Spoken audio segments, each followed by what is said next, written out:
Hello and welcome to Be Gay, Solve Crimes. Bonjour, salut. Oh, we are French Oui, bonjour, today. c'est le open foi français. Bonjour, les amis. This is a real test of our GCSE French, I guess. Yeah, everyone is really going to love this. Absolutely. I'm sure it's going to be not alienating at all. People love the French. Hello and welcome to a French episode of Be Gay, Solve Crimes. I am November Kelly. My pronouns are she and her. I'm joined by my two co-detectives. Bonjour, je m'appelle Lucie. Ma matière préférée est l'anglais. Wow, it's been so long. Je suis votre bibliothécaire locale. It's been a while. It's better French than I speak. And je suis une femme, I think, is about as much as I can do. And our third and final co-host. Bonjour, mes amis. Je suis Mia Mulder. J'habite en France, mais je ne parle pas français.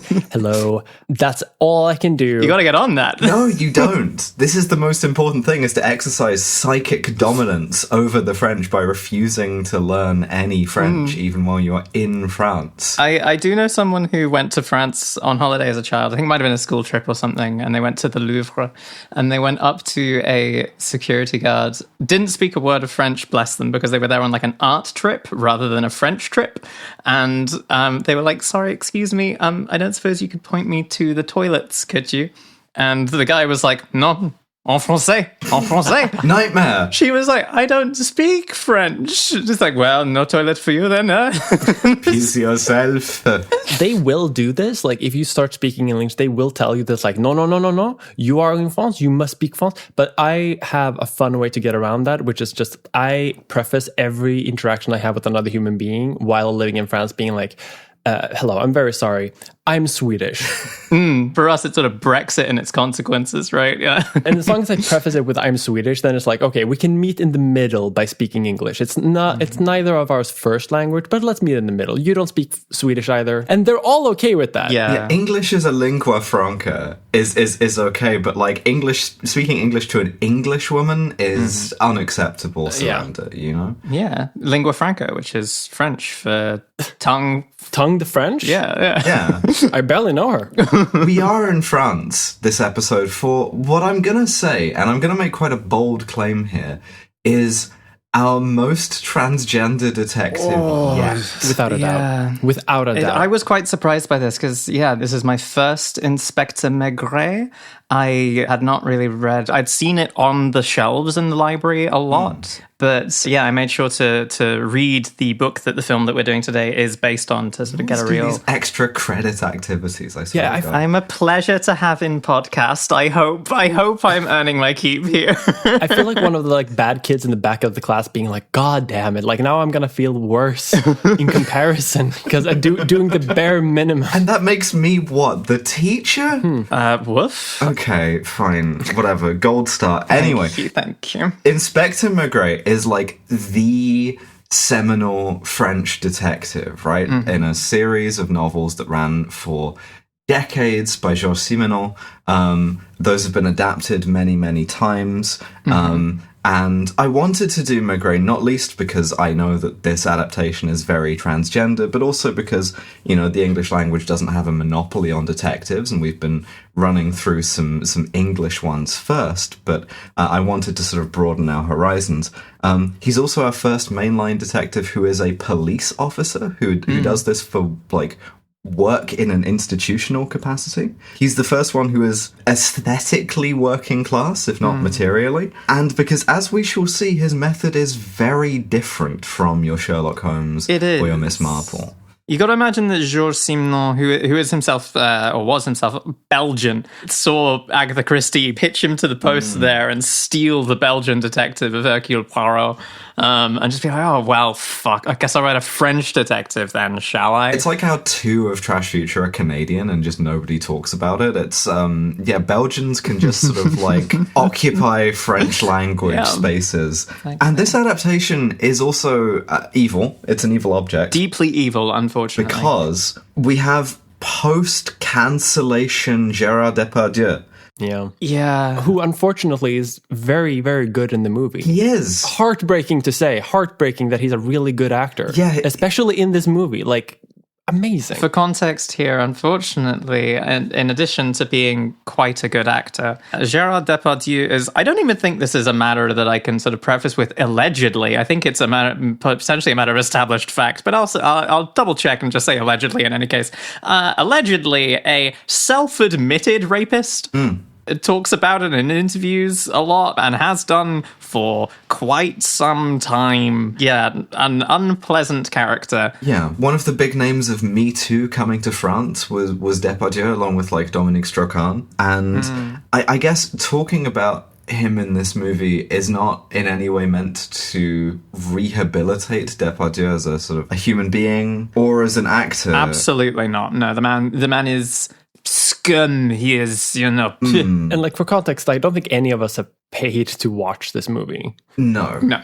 My goodness, no. Not to admit to a crime, but we haven't paid. We wouldn't advise you to either. I think, yeah, so as I say, we're coming to this not from the kind of attempt to rehabilitate Depardieu, but from the kind of awareness that, we can't stop him from trying to rehabilitate himself. It is interesting to me that in a post-cancellation movie, quite a low-budget one as well, he still does turn in a really good performance. Yeah, low budget enough to not be able to afford a gaffer, apparently. Where's the fucking lights? Turn them up. Turn the big light off. It's moody. It's atmospheric.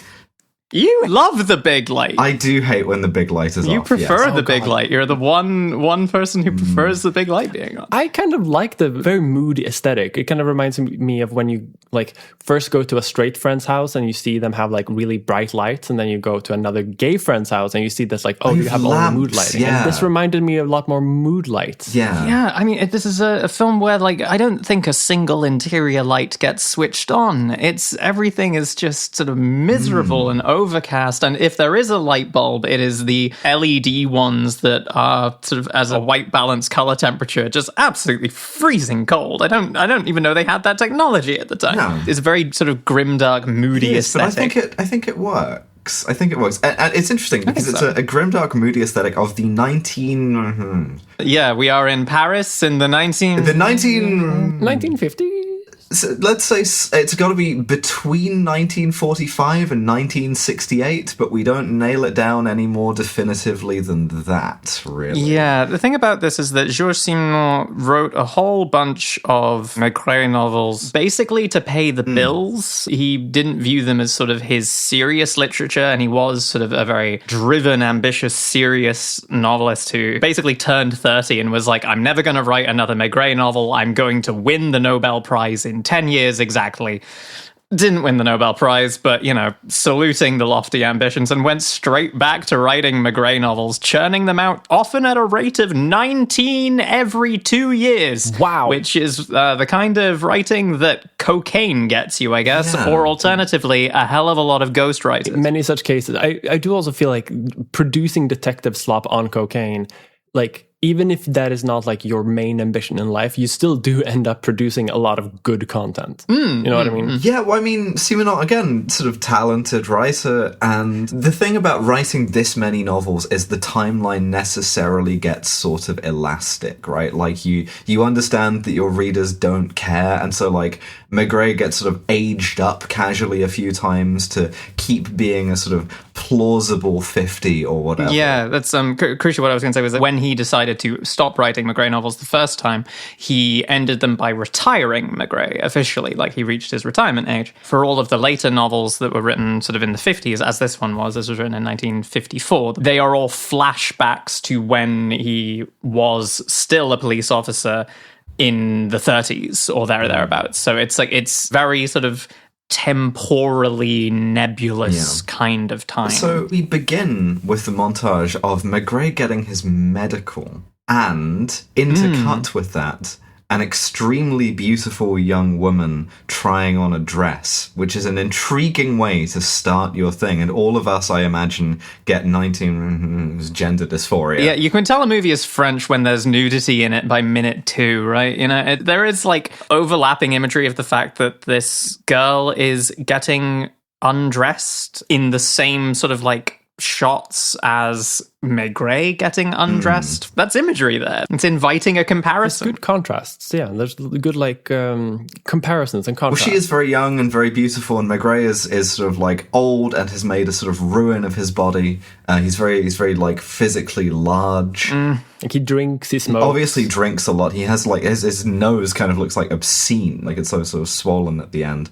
And his doctor, or rather the police surgeon, as we shall see, is like, you gotta quit smoking because your lungs are fucked. You're old, you're getting out of breath all the time. All the time. This is the most out of breath man I think I've seen in a movie in a long while. He's, you know, a man who is rendered sort of wheezing by a single stare from time to time, which is, it means, you know, the fact that he's getting his checkup from someone who is professionally a mortician. Yeah, we'll get there. Just like the physicality of this performance as well, of like him sort of going up steps very, very slowly, or like the gait, you know, is like very compelling to me. Maigret is being told that he needs to quit smoking, and at the same time, the saddest girl in the world is buying or renting, rather, very importantly, she is renting an evening gown that she cannot afford, putting up her own clothes as a deposit for them so that she can attend, I think it's an engagement party. It's a fancy upper-class, like, soiree, a social of some sort. But you can tell it's very upper-class. Yeah. It's fancy drinks, fancy One food. thing they do here is smear an entire tin of Vaseline over the front of the lens. I think the guy giving the checkup to Maigret ought to give the cameraman a checkup as well, because my guy's got the shakes, as far as I can tell. Absolutely insane camera We work. went down the list of cameramen in France who would work with Depardieu, and the first one who said yes was sort of like, yeah, but I shoot with this hand from Blazing Saddles, you know? Yeah, we went cold turkey the day before, and you know, I think there's a crash zoom on a key at one stage, and it's like Sure. that's the quietest point in the I feel like French videography has a different tradition a lot than like Anglophile videography, in the sense that much less naturalistic and much more coke addict. And I mean this in a good way. Pro coke addict videography. Oh, very much so. But it's also like, it's crazy that this movie is good, right? Because it's good despite itself. This incredibly beautiful woman in her sort of like rented gown and furs. over the elbow silk gloves. We have found a very specific Lucy trigger here. I gotta get more excuses to go to, like, you know, dress up parties and things. I haven't dressed up like that ever. Need to start crashing more weddings in the Paris of the 19... Yeah. Which is what she's doing, right? She's not an invited guest. And so as the sort of guests are circulating, shout out to the event photographer with the Rolly Flex, hell fucking yeah, dude. The couple who are engaged to be married catch sight of her at once, and this is like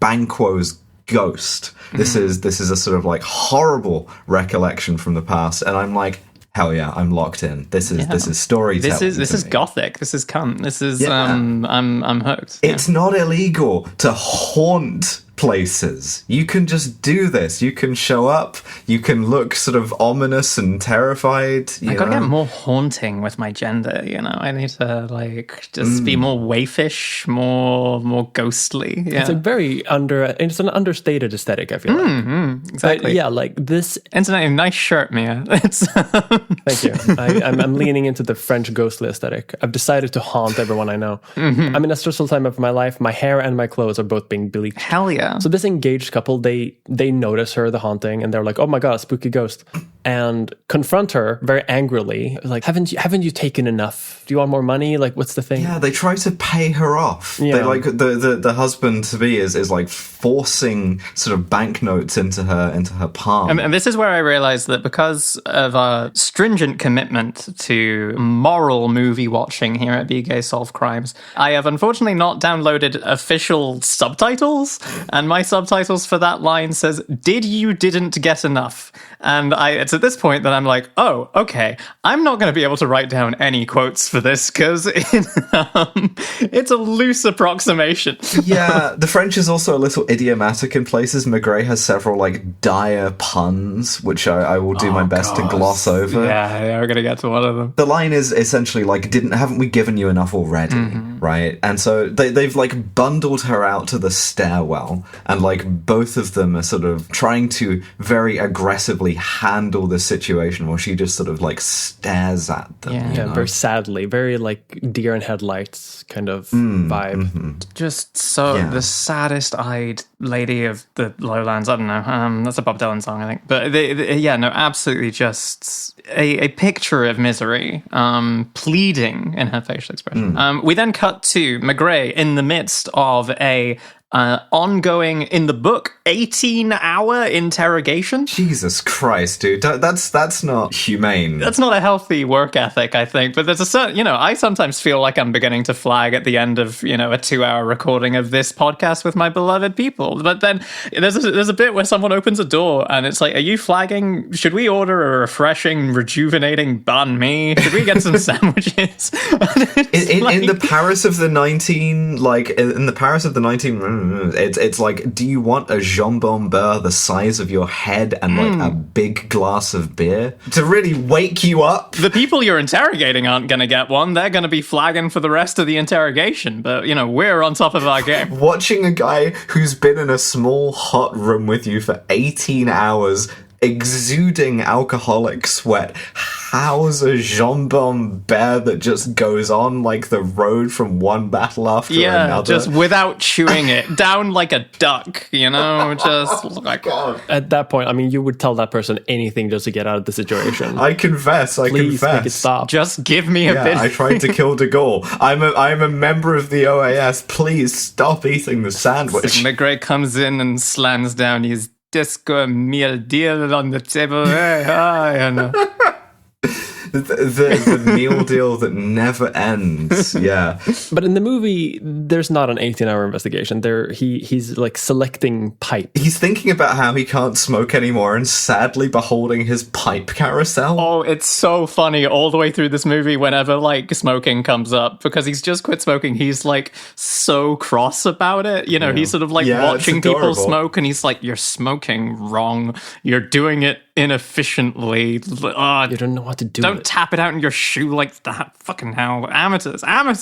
You don't know what you have. Yeah, he has a little like rotating like desk holder, a little carousel of different pipes, which is a real smoker move. Yeah, one of them is poisoned. That's like Russian pipe roulette, just give it a spin, see whether you die today. Turkish roulette? You must smoke one of these pipes? Well, like, yeah, you fill, it's a 12, racked up thing. You fill 11 of them with tobacco and you fill one of them with salvia divinorum. I think I played this part again. It makes for a more interesting interrogation. This must have been the salvia pipe, because this sandwich just keeps going. Trying to make the hat man work. Get back in there. Get back Present in the interrogation room are Commissaire Maigret, the suspect, and, of course, the demon made of heaving human corpses. Yeah, the Gobless man, yeah. Oh my god. Getting again deep into like the Lucy Salvia lore. A terrible, multi-story human being made up of corpses trying to desperately crawl away from him. And I visited that guy multiple weekends fairly in a row. often. Yeah, I would say one of the weirdest aspects of your backstory, Lucy from Scotland, is that in your misspent youth, you were a routine user, like a repeat customer of Salvia Divinorum, which is... Why would you do this? Why? Well, because, I'm not judging from like a psychonaut perspective. I'm a huge fan of myself. I often partake. But salvia? The thing is that, like, if I'm going to be trapped in an eternity that feels like it lasts 1,000,000 years, I would prefer that eternity that feels like it lasts 1,000,000 years only actually lasts a quarter of an hour, rather than the entire day. That's a good point. This is, again, a very strange rationale. Anyway, so Maigret gets the call that a woman has been murdered, right? Specifically, there is like a 19 Paris like French like police control room, right? With like different like there's a big board on the wall and different like switchboard lights. operators. Yeah, and one of them has gone off because someone has like like picked up an emergency phone, like on a police box, right? They've shattered the glass. It functions very similarly to the way that like fire alarms work back in the day. Is that you would go up and you would shatter this sort of police alarm, like a fire alarm, and it would light up on their switchboard, and they would know where you were, and they would send people out. And that's quite clever. And there's a phone for them to talk to you, but no one answers it, right? So like, they only know that someone has called them. They go out there. They find inevitably the most beautiful woman in the world, like horribly murdered, covered in blood, in the white dress as well, which is one of those things that is like, sort of very Black Dahlia, like could be exploitative, kind of is. But what's interesting to me here is that the first thing Maigret says is he asks that they close her eyes. Right? It's weirdly caring. Windows to the soul, Yeah, his expression is kind of like obscure as well. She has been stabbed, we know not by whom, and we set off to interrogate all of the neighbours, but Maigret is exhausted from his meal deal, lots of tryptophan earlier, and so he's like, he needs a post-dinner nap. Yeah, he's like, listen, you do what you want, I am going home. He sits on a bench, just the nonce bench in a public park briefly, and I was like, those kids are safe, they can easily outrun him. Poses no threat to these people. But someone, I don't know whether you remember this scene, I'm afraid that I didn't make much of a note on it, but all I have in my note is the words Del Garçon from Only Fools and Horses. I don't know whether that means anything to you. He speaks to a witness who is wearing the flat cap that makes him look like Del Boy from Only Fools and Horses. Yeah, stole his fit. The witness is, L.A. Noire is a game about judging facial expressions. And this guy is like 100% truth all the time, straight down the line. Trustworthy, not a suspect at all. I heard a pretty expensive sounding car stop, 2 doors opened, and the boot. This guy's an incredible witness. 5-10 minutes later, closed again, and they left. With the implication that the girl did not die here, that she was moved here. It's interesting how straightforward this all is so far, and that's going to be borne out, basically. This is an 89-minute movie. Again, it's cheaper, but it's also reflective of the text, the book. Yeah, I'm holding it up. Teeny tiny. That's how we could do 19 every 2 years or so, These are novellae. Yeah, but I really appreciate like a straightforward kind of narrative in the sense of like, scene happens, talk to witness, get clue, talk to new witness, get clue, talk, like one thing leads to the next. Like, I agree. I appreciate that. It's methodical, it's programmatic in a way that, so like, Conan Doyle and Christie aren't, right? Because they want you to stay invested, and it requires like wasting your time functionally with a lot of like dead ends and red herrings, and you end up with a really contrived solution that you're not figuring out. You're not going to be like, oh, it's the Mormons, or like whatever it is, an orangutan. And this was part of their, like, the reason why they were so successful in a way is because, when he was writing, I can't remember the name of the magazine that he was writing for back in the 30s, but the editor was the well-known French author Colette, who wrote Gigi, and she told Georges Simenon to basically stop trying so hard to be literary about it and to just, like, limit himself to a commonly understood vocabulary and stop being so purple and flowery and just write something that's, democratic in a way. And that's not in any way to sort of be turning my nose up at it or to suggest like haughtiness or otherwise. I think there are books that are written in such a way that they are not, engaging with the reader as an invited guest with whom you're, sort of spending an evening, but instead with the sort of hostility of, I demand that you meet me at my level here. Yeah. And there's something that's sort of quite laudable about them. It's that, I think. There's a question of genre here, right, where it's not necessarily in even the same ballpark as Holmes or Poirot, right, where this is a policier, right, like it's sort of like it's about the job of investigating as a police detective, right? It's very vocational in that way. And so Maigret is he is a worker. Again, don't at me about the politics of calling him that, but that's how he's depicted, right? He goes to work, he goes back to his wife, who we'll talk about later,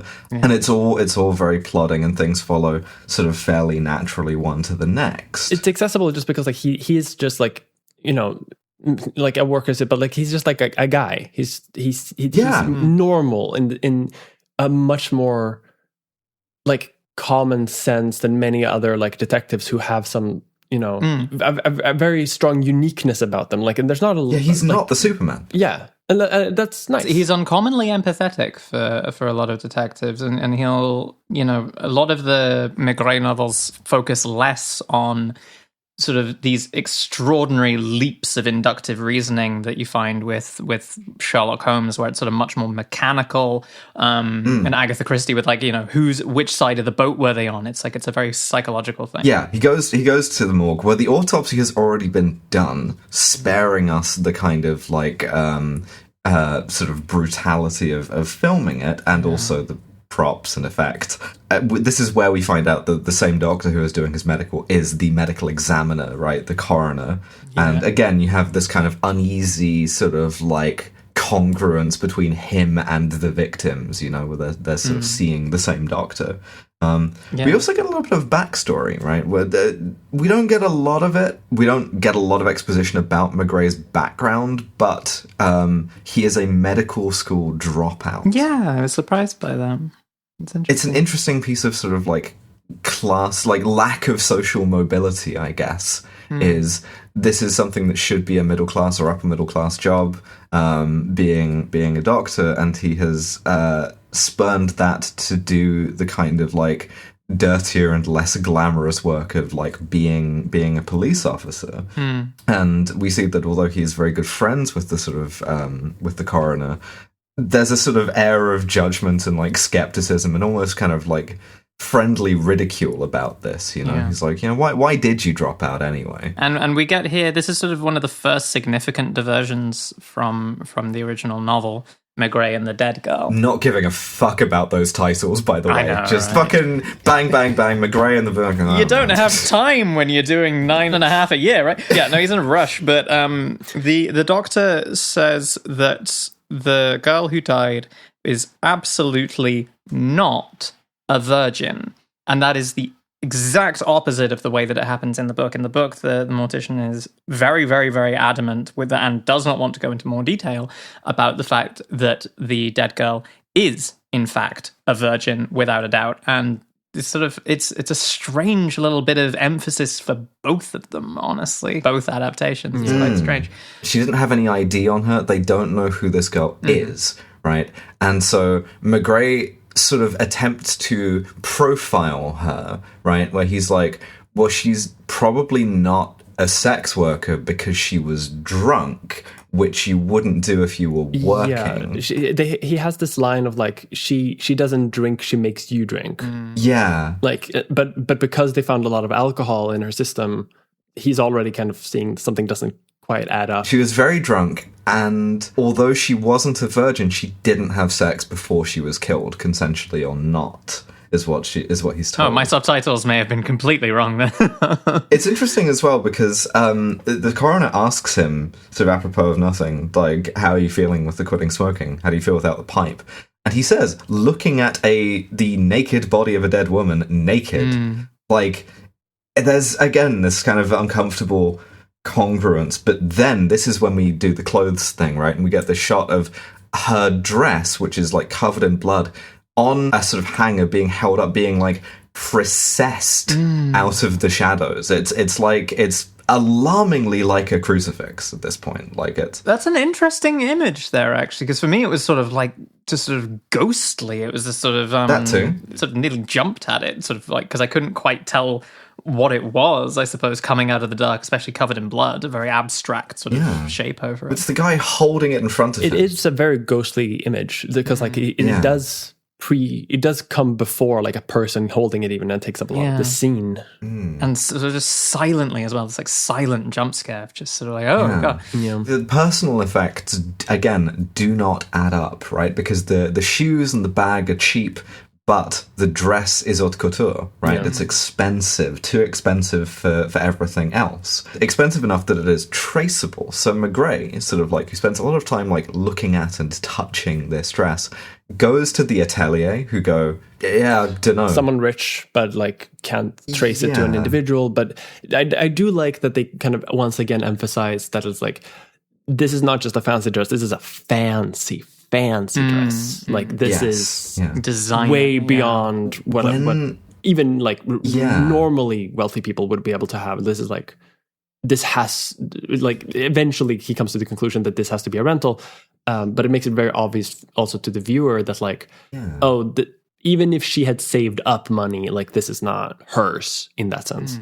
Yeah. What's interesting is it's not him who makes that conclusion, because he goes home, right, to think on it, and we see his wife again, Madame Maigret, recurring character in all of the novels, and he shows her the dress, and she's not fazed by this in any way, and she recalls their first meeting where, you know, they were both at like a ball or something that was far above their social standing, and she was there in a rented dress.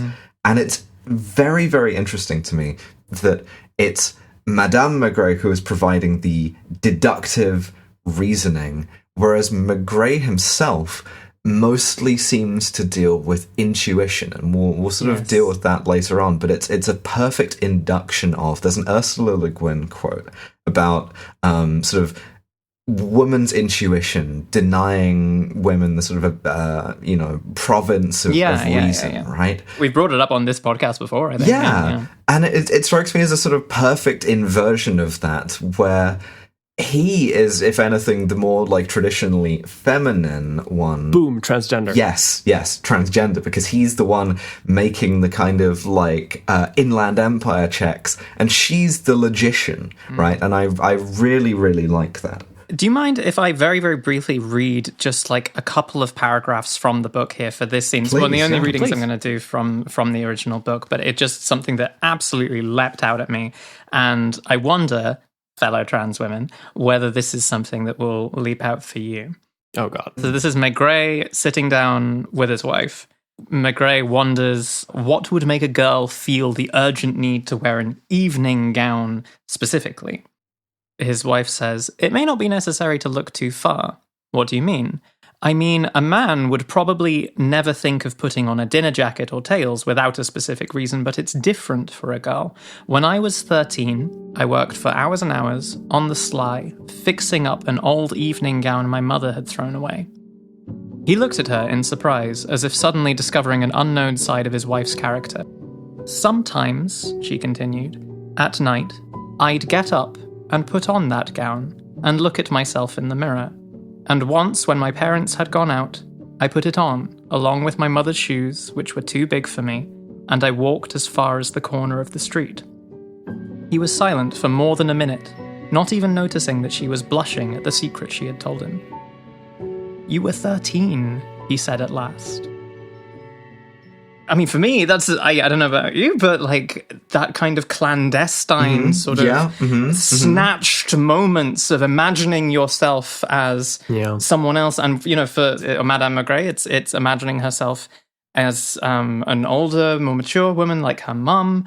But it's still something that even she, as a cis woman, is like having to do in sort of snatched secret moments that she sort of blushes with embarrassment talking about. And I think about that in comparison to the level of like societal pressure to keep this kind of activity secret as a pre-transition, you know, trans girl child is, I just thought it was a really, really interesting little comparison. Because I also think that, like, I think there might be some overlap on wanting to be someone else, but also just like wanting to be pretty. And like those two things cannot often be one and the same, right? Like wanting to be pretty. A different conception of oneself, perhaps. Yes. And, you know, that's how I sort of viewed a lot of my own transition, was that I didn't think of Lucy as being, you know, a fundamentally different person. It was just me, but more so, and me, but more comfortable and happier, and you know, less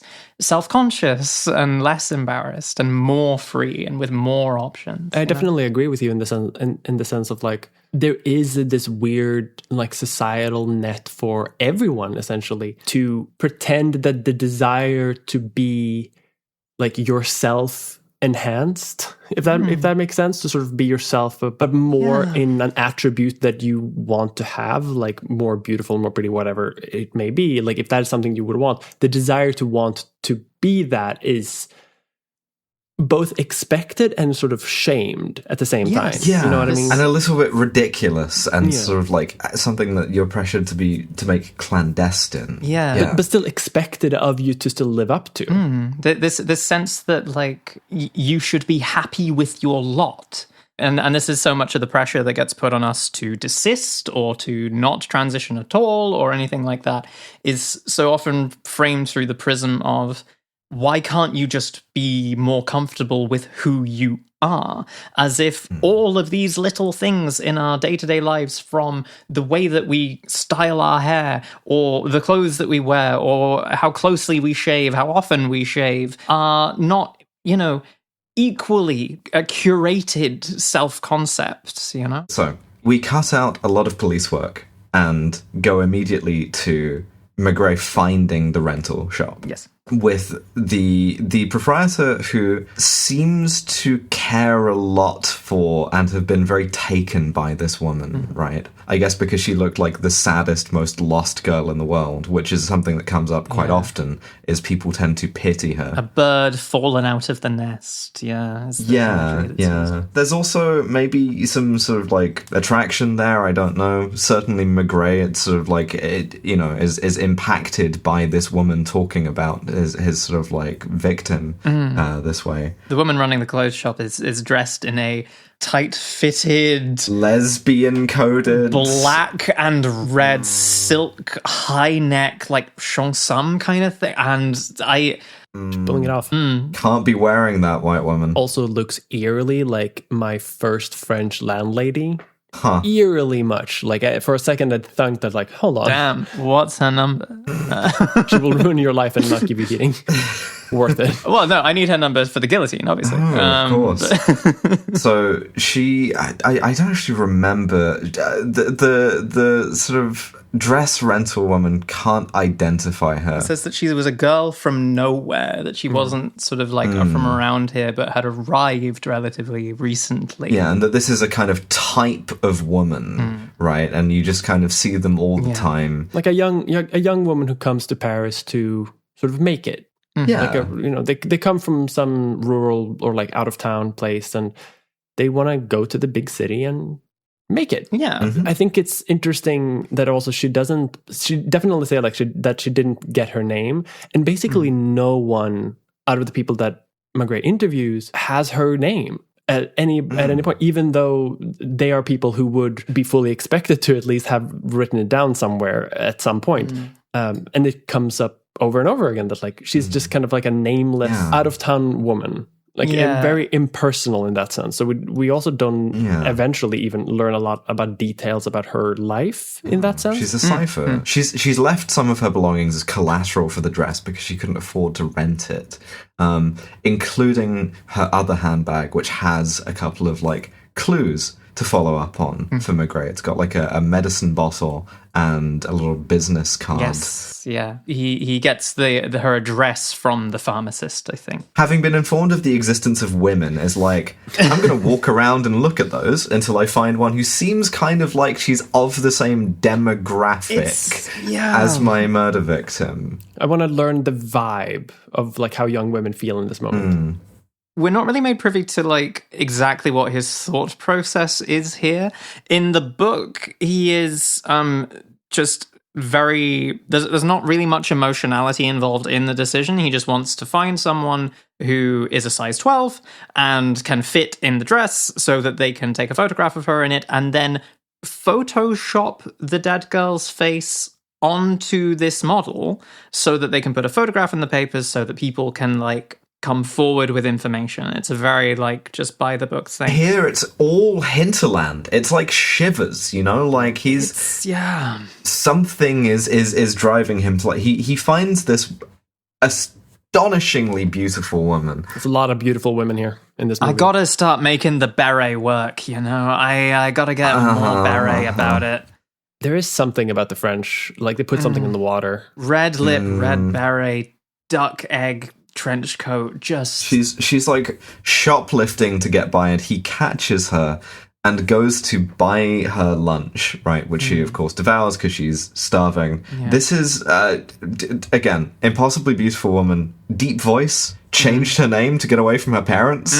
Beautiful in what I would describe as a horological, a clockual way. I made this observation when I moved to France, that I feel like the French have done a lot in the service of trans women generally by making androgyny and low grovelly voices from decades of smoking since they were 5 years old the beauty standard. Yes, because like I fit right in here. This works great for me. People just think that I'm smoking a lot, and like it's great.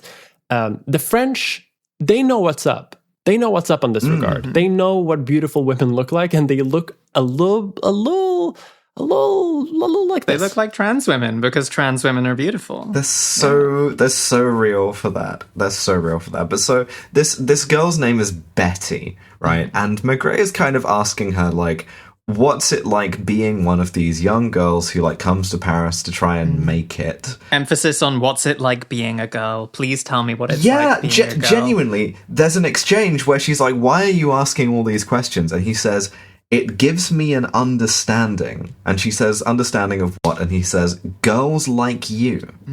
Which, again, his method is empathetic.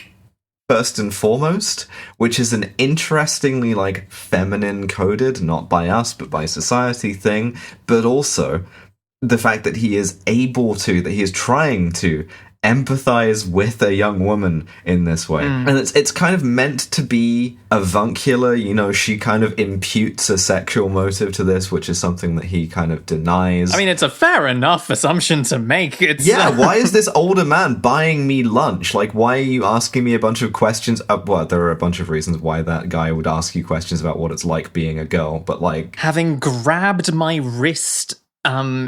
after spotting me shoplifting, not food, stockings, hosiery, lingerie. Can you feminize me, queen? Oh, that. Do you want to do my makeup, please? But Anyway, as she's going in for more carbs, the ordering pasta and rice. That's right.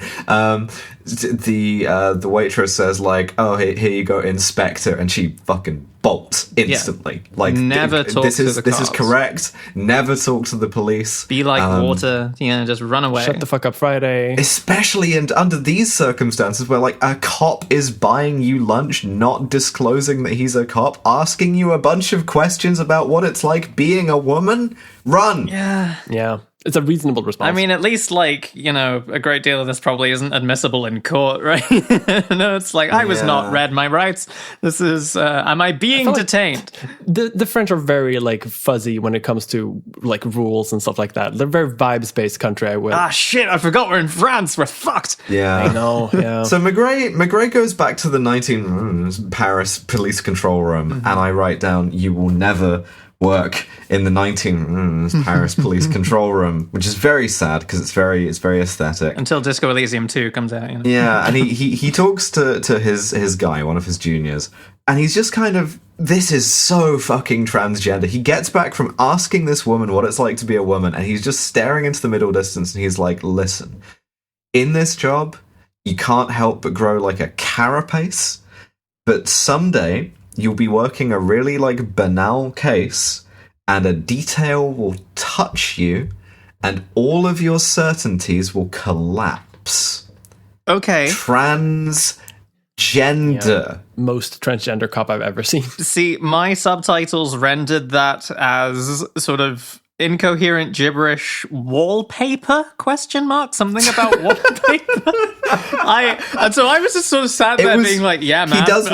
He does mention wallpaper. It's like one of the sort of banal details he mentions is like, oh, you see like the color of the wallpaper or something, and it traumatizes you instantly, and it sticks with you for the rest of your life. Yeah, which is what he's kind of meaning to suggest, but it's so trans. It's so trans to be like, oh, there's a detail in this case that is unremarkable to everyone else, but is life-changingly affecting to me specifically, and it has to do with what it's like to be a woman. This is Jules 50. Yeah, this is it kind of hurts my heart a lot. Because like there is, I think perhaps more intentional underlying theme of like paternity and daughters and otherwise, but we're going to ignore all that. Oh yeah, we're going to blast straight through.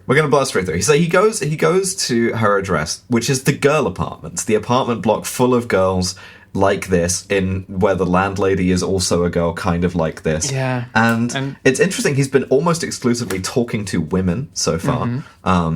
I hope to Christ in the production of this they kept Depardieu away from them when they weren't filming. But anyway, God. I feel like they would keep him in a sort of like Hannibal Lecter sort of like roly thing, and just unmask him the second the camera goes on. And the landlady he describes her right, and he's like asking if she's seen her, which she hasn't, because this is a sort of a ghost, right? And he says, I don't know, she probably like goes out late, doesn't eat much. Kind of sad looking. Bro, that's you. That is you. That's the person that you are. You're describing yourself. There's another aspect of that I like the vats in Fallout just went locked in on was that he's describing her and he says, and she probably twirls her hair like this, and he demonstrates with his own hair. His hair, which he keeps about as long as you plausibly can before people start asking questions in Paris. They still ask questions now if you're in my family. Apparently, Jesus Christ, that was a long few months of growing my hair. Should have been in Paris. Yeah, apparently. But so he like goes and climbs the stairs and is exhausted. Again, a lot of pathos in the performance. Yeah. It sucks. That's what they call method acting, I feel like. The room is on floor 15 billion, Yeah.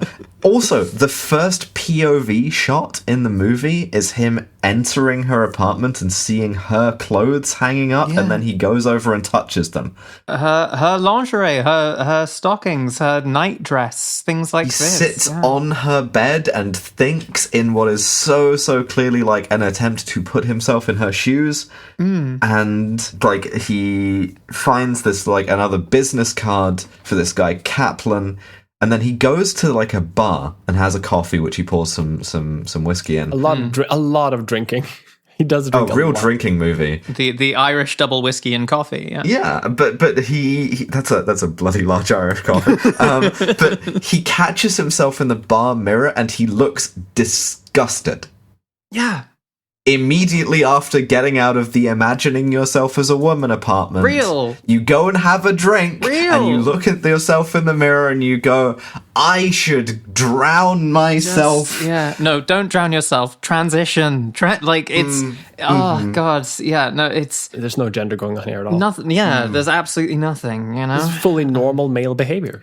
He gets one more lead, right? Which is that there's like a film studio that like the dead girl is like subletting from another girl like this who now works at a film studio and sometimes comes to collect her mail, right? So like he has to go and talk to this girl. There is a quite funny bit where he blunders into a set and opens a bunch of doors that don't go anywhere. Yeah. And then our sort of femme fatale attempted goes, I wouldn't bother. They're all false. Yeah, themes of like artificiality and like it's and dead cute. ends. It's cute. I don't know. It's cute. It's also there's a hilarious bit where he's chatting to her and then they sort of do a smash cut to exactly the same sort of two shots side by side of them, not changing the perspective, whatever. The only thing that changes is they're now sitting down, because I noticed that as well. That's what you call reshoots are needed, but the set is unavailable. But so this is Janine Arminia, and she has been in some films. She has kind of made it within this milieu, and she asks him by way of sort of like making conversation, like, do you like cop movies as a cop? And he's like, doesn't really bear much resemblance to the kind of police work I do, you know, the kind of like car chases and interrogations and stuff. And she asks him, how do you make suspects talk then? You know, because he derides the idea of like hitting them with a phone book. And he says, I don't, I listen, right? Yeah. So again, empathetic, intuitive, passive. I don't. I starve them for 18 hours and then I bribe them with the promise of a crumb of banh mi. I like big banh mi, the biggest banh mi you've ever seen, and they look at me and they say, Jesus Christ, Inspector Maigret, that's a bloody large banh mi. And I say, isn't it? Would you like to confess to the murder now? Yes, please, God. We can easily make it a banh mi, comrades. This is, you know... This was what the Vietnam War was about, and in fact the Indochina War. But so I think we have brain damage. I think we absolutely do. She's like, oh yeah, I knew the girl. Her name was Louise. She was kind of annoying, right? And she was always fucking pestering me. So I cut her loose, and I haven't seen her, right? Yeah. And as she's driving away, he does getting driven away rather. He does this kind of Parthian shot, right? This is some real Columbo, one more thing shit, where she's like about to sort of close the door on him and get driven away. And he's like, oh, by the way, we do need you to come and identify her body at the wall. He like grabs the door so that she can't close it. And this is like, you know, Gerard Depardieu tapping into the Stanislavski method of all the other times he's stood between a woman and her only means of egress, you know? Jesus. Wretched vibes. It's bad. But yeah, this is just to like put the fear on. There is also like, I think he ends up doing that because like there's a bit earlier when he gets the name Louise, she says like her name was Louise, and he immediately goes like, why do you say it was? And she becomes like very unrattled immediately. Yeah. And like you can Louise. tell that he like picks up on the fact that she's unrattled, and it's like, I'm gonna like there's a real like there's really good acting in this scene of like it's a very obvious like writing thing of like, oh, why do you say was? Like, do you know something? But it just feels really powerful. And I think that's why he then pushes further, being like, by the way, you need to come identify the body for definitely real reason. He then follows up on this business card with this guy Kaplan, who it turns out is like an antique dealer, right? Yeah, who lives in a Samuel Beckett place. Yeah, of like sort of ruin, and Kaplan being I believe a sort of like legibly to Maigret Jewish name, right? We get the only scene in this movie that doesn't really go anywhere, but which is like quite political in a way that is like laudable, where this guy's immediately terrified of him, right? This older Jewish man, and we go sort of, oh, hey, the Holocaust was what, like, could be 5 years ago, could be 10, could be 20, in which the French police were enthusiastic collaborators. This is the question of which exact the 19 of the setting feels pretty fucking important. Yeah, and so this guy sort of like, he, you know, instinctively sort of like offers to show Maigret his documents in a way that embarrasses Maigret, you know? He's like deeply traumatized and sort of like lonely man who reported a girl missing, matching the description, and he went to the police about it, and the police told him, outcasts don't report other outcasts missing. Which is a heavy line. Like, yeah, absolutely. And again, you see this sort of land on Maigret of like, oh, this is someone who has like no one, you know? This is a whole like sphere of existence that he needs to and wants to become fluent in, but is sort of currently locked out of, and I think that's you know a really fascinating little theme. And this guy, like, he serves to sort of introduce, or like to like hammer in, I guess, the theme that it's not just about Louise. Like that there is sort of like a almost like a system of women who come to Paris, who try to make it, who don't have people, and who then kind of get churned out or get missing within that system, because it ends up that it's not Louise that he is looking for. It's like another woman. He has lost his daughter. Yeah. But like years ago, and is now sort of like aged and confused, and has maybe sort of like conflated the two. And this is something that sort of happens in basically every capital city that you can name. It's a big theme in LA Noire that we didn't really have time to sort of touch upon, is the sort of the way that Hollywood like just churns through a never-ending conveyor belt of new girls who are desperate to make it, you know? Same with London, sort of same monstrous. With Paris, same with just, you know, it's And this guy says to Maigret, you know, like, you know, as he sort of like has this sort of clarified for him, quite kind of gently, that like, you know, once you lose a child, you know, it doesn't stop, right? Like the grief just kind of stays there. And Maigret obviously is like, yeah, I know, because spoilers, dead kid. Right, and is sort of very clearly now sort of like the empathy is like fully there, you know.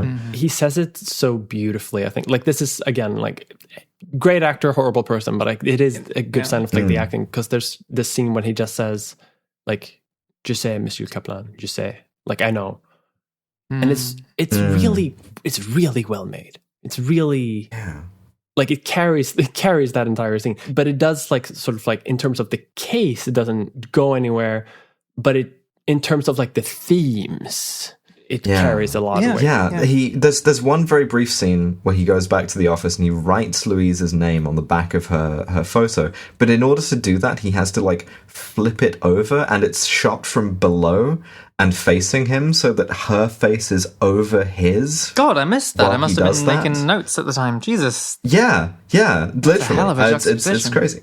And then he sort of like goes for another drink, watches some women dance in a way that is really evocative of the conformist, but instead of the resentment that has in that film, it's more kind of like it's vicarious. Sad, it's wistful. Yeah. He has this like longing, not a longing, but he has this like scene when he looks at a man at the club who's also watching women and people dancing, who is sitting there alone and who seems like nervous and doesn't seem a bit shabby, and it just kind of sits there a little bit. And I get the vibe that he's sort of mentally trying to chart out like the differences of how this city churns out young men and young women. Yeah.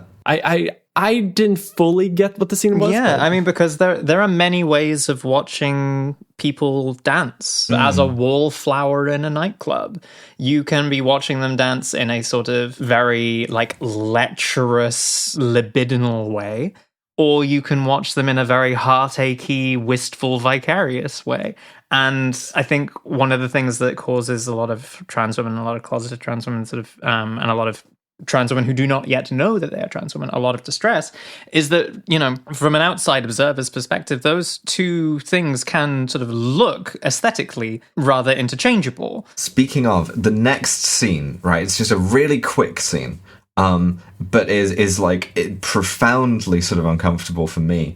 Is this the alleyway scene? I can talk about some real November lore here, right? Which is he walks home in the rain, in the dark, and distinctively there is a woman's footsteps behind him, because she's wearing heels. I got to do the Pink Panther, and he steps out of her way in a way that accidentally frightens her. Yes! Like he's like lurking, like he's waiting for her, right? And she runs away from him. I came out, right, because I was going to night school for law.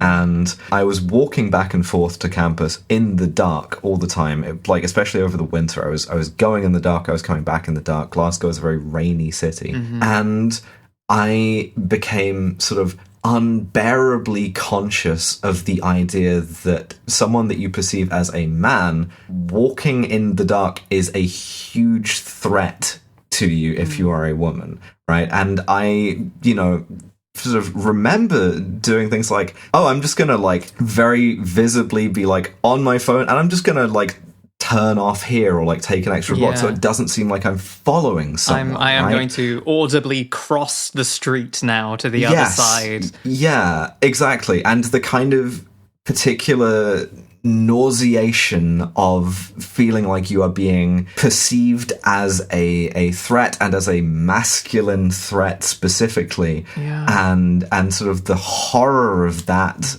was one of the major reasons why I was like, I cannot just repress this, right? Like, this is not something that I can just live with. I have to actually transition. So to see it depicted here is uncomfortable. It is then doubly uncomfortable when the guy doing the depiction is himself an actual rapist. God, no, it's such a, like, what we are seeing here is the most sort of heart-aching sort of thematic language of being sort of deeply agonizingly dysphoric and uncomfortable about the body that you are existing in against your will by the sheer luck of the draw, but it's being played by Captain Rapist. Oh God, awful. As this woman runs away from him, we literally cut to black, and he like is woken up in his office by one of his subordinates asking him if he's okay, and it's like, no, not really. He's having a lot of feelings right now. I don't want to be this kind of animal anymore. Yeah. So he goes back to interview Janine. This is where he does the morgue thing. But before he does, we see her just like grab another woman that she's walking next to and like lunge for her neck in a really kind of, I mean, baffling. Well, sort of baffling way to do it. Firstly, in such broad daylight. Sort of, I couldn't quite tell if it was just like clumsy screenwriting or something, because it's not in the book at all. But what is happening here is that Janine is an extra on a film set, and she said that she had managed to get her very impoverished subletting roommate Louise, the murdered girl, a small role in the film that she's working on as the lead actress's, not quite understudy, but the person who stands in while the cameras are all being set up so that they can, like, you know, mark their places and focus. Like a lighting double. Yeah, a literal stand-in, a cipher, you know, you stand for someone else. And so she had this little, like, walk-on thing. Yeah, and so what we are seeing here is that Janine is trying to tongue in public the actress to whom her roommate bears this uncanny resemblance. And the implication there is that maybe there's some history between the two of them from a sort of like a lesbian perspective. She does also try another, like, as Betty did earlier, try and sort of import a sexual motive to Maigret here. And essentially what she does is, as she gets in the car, I describe her thought process in my notes as, maybe I can just, like, flash this repper some leg and he'll get stupid. This does not work, right? And it does not work at all. No, and that's when he's like, you have to come to the morgue and identify. This will only make me more body. sad. Yeah, this is... He goes to sort of re-interview her because during a previous scene when he talks to like some cab drivers, that's when he finds out that the murder victim Louise was at a restaurant, and when he goes to the restaurant, that's when he finds an invitation to the event that was happening at the night of the murder, and he sees that it is her. And so he's like, I talked to this bitch already. She didn't say that. So there's something's not adding up. Of course, the thing with the cab driver is also the most elegant proof that Maigret is transgender, because the cab driver remembers him from a previous case where he's driven him, and he's like, yeah, because you said you didn't drive. You don't have a license. I was just like, that's it. That's the highest point. The thing for me was that the cabbie said that he took such pity on the saddest girl in Simpsons that he waived her fare entirely. And I'm like, well, at what stage of my transition will cabbies start waiving fares for me rather than just calling me sir in the dark when they can't see me, but they can hear my voice? I had a bus driver do that for me once, because you've got to be properly desperate to not be able to afford a bus fare. I was very, very drunk, and so this thing does exist. It does happen. But so Betty, the girl from earlier, gets arrested, right? She gets caught sleeping rough. For For having vagrancy. like broken into like a newspaper printer's,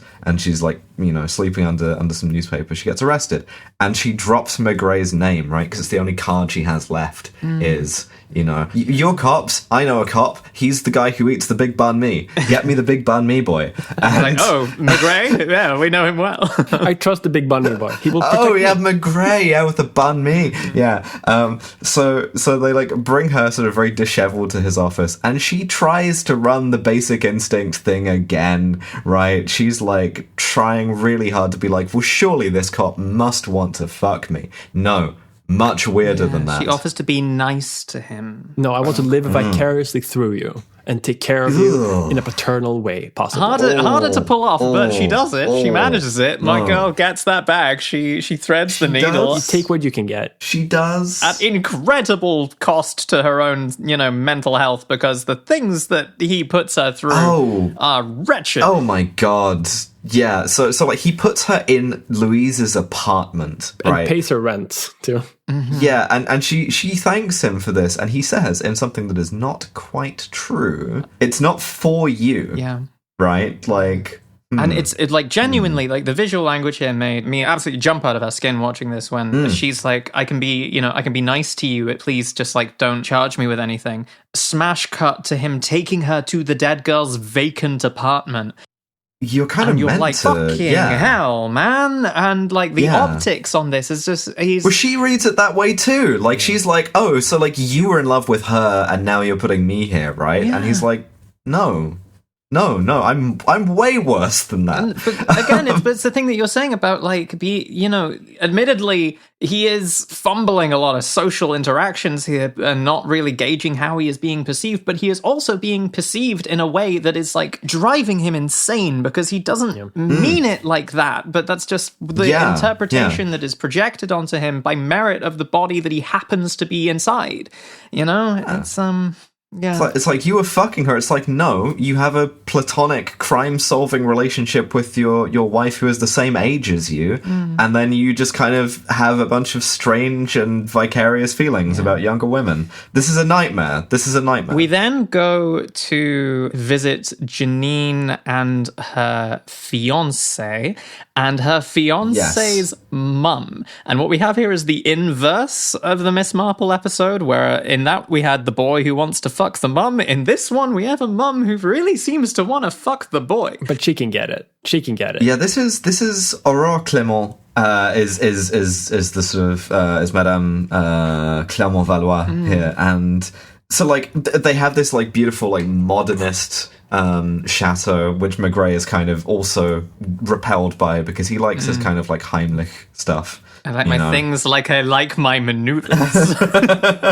They again deny everything. It's like, oh, we never met her, and the sort of like fiance is like very busy and like hustling out of the door. So he, as an excuse to like hang around, he talks to his mum, who is just giving this incredible sort of like grande dame thing where she's like, listen, everybody fucks these girls, like chorus girls, she calls them, right? Like, but they used to be separate species from wives, so I have sort of contempt for my future daughter-in-law because my husband was cheating on me flagrantly and I bore it for 25 years.